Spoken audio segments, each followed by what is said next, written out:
अकोला सरोपच्या रुग्णालयातील स्त्री रोग विभागात नव्याने करण्यात आलेल्या बांधकामाच्या गुणवत्तेवर गंभीर प्रश्नचिन्ह निर्माण झाले आहे।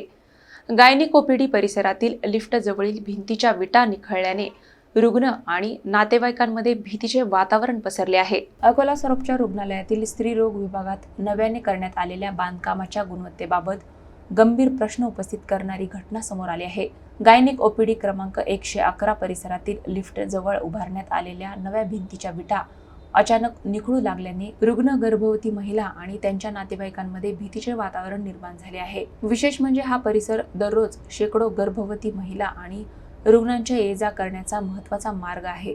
अशा ठिकाणी बांधकामाची अशी अवस्था समोर आल्याने सुरक्षेचा प्रश्न ऐरणीवर आला आहे। मेस्को कंपनीच्या सुरक्षा रक्षकांनी संबंधित विटा बाजूला काढत हा प्रकार व्हिडिओद्वारे समोर आणला।